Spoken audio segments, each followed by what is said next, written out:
Digital Diplomacy for Israel. Daniella, Segal, Oded, Fromovitz, and Tesel.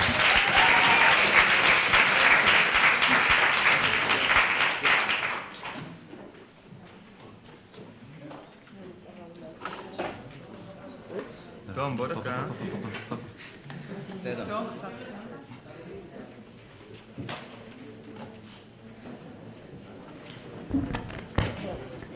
Good evening. רגע.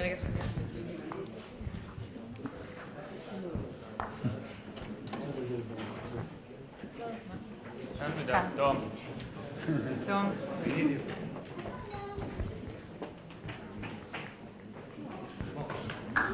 So, as you see,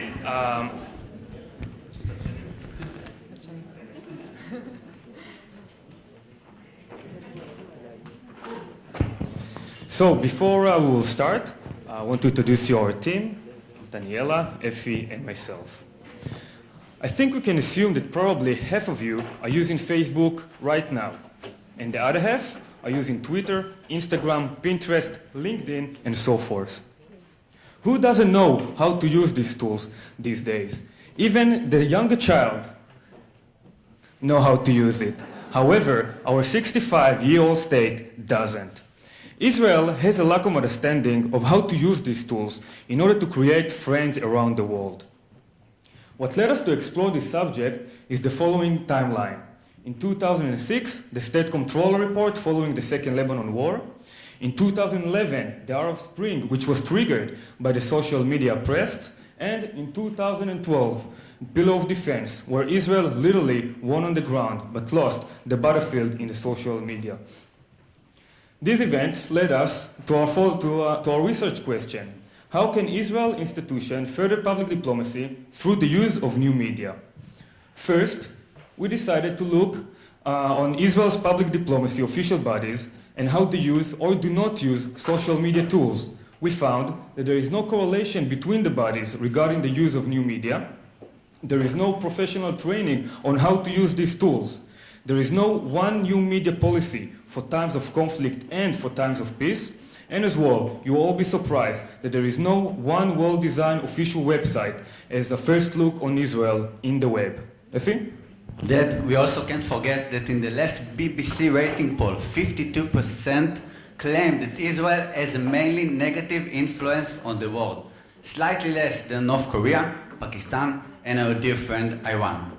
So we decided to explore the world and to look for the best practices of using the new media tools for public diplomacy. We started with the Twitter of Barack Obama, which was the most followed person in the world in 2012. US Embassy's Facebook page, such as the US Embassy in Jakarta, Indonesia, the State Department own wiki, and US App for Africa, which was a special contest that was initiated by the State Department in order to develop apps that will help the society there. We continued with Brazil and Mexico Facebook pages, which the goal was to rebrand those countries. Denmark official blog, official website, and a special application for journalists, and India's hackathon, which was a 3-day intensive marathon that gathered software expertise from around the world in order to develop applications that will solve a certain problem. We obviously talked with some experts, Alec Ross again, the innovation advisor of Hillary Clinton in the State Department, and Eitan Eliram, the new media advisor of our Prime Minister. So after traveling around the world and speaking to many experts, we found our solution.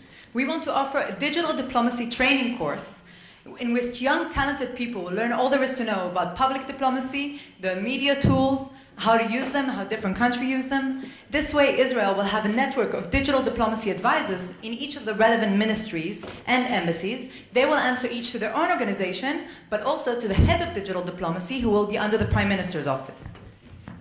This will also create a mechanism that allows these advisors to speak to one another, share updates, cooperate, receive directions from the head, and give feedback.